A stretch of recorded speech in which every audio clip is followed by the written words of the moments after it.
où se tient la 32e foire internationale. Une journée a été dédiée à la Guinée en tant que pays invité d'honneur de l'événement.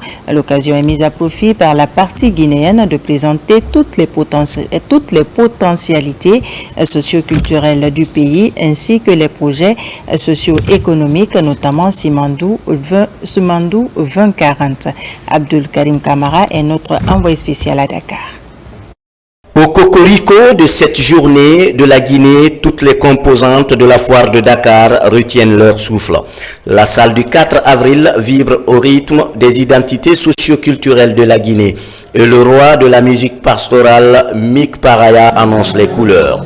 Massivement mobilisés depuis le début de la foire, les Guinéens vivant au Sénégal, plus que jamais, ont le ferme espoir que les bases d'une nouvelle dynamique de coopération économique entre le Sénégal et la Guinée sont jetées. Les Guinéens résidant au Sénégal sont à l'écoute de leur pays et surtout du général Mamadi, président de la République, chef de l'État, à qui nous adressons nos sincères remerciements et notre reconnaissance.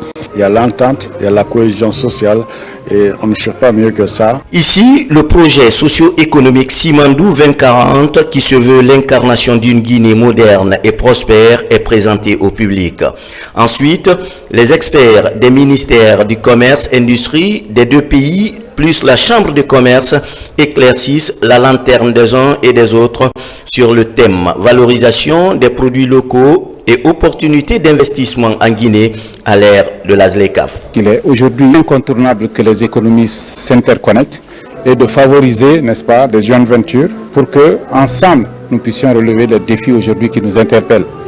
On ne peut pas, avec la situation actuelle du monde, se développer seul. Quand on a vu la présentation déjà du plan guinéen Simandou 2040, avec aussi les grands axes du référentiel de 2050 du gouvernement du Sénégal, il y a des points de convergence en commun. Mais l'une des attractions de cette journée de la Guinée est le chapeau symbolique appelé Pouto, présenté ici comme un instrument de cohésion sociale pour l'Afrique en général et pour la Guinée en particulier. C'est un bonnet authentique et local qui identifie les Guinéens partout où ils sont.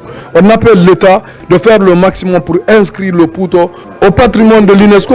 Au-delà des stands et des expositions, notre présence ici symbolise une vision plus large, celle de renforcer les échanges économiques entre la Guinée et le Sénégal, mais également avec les pays de la sous-région.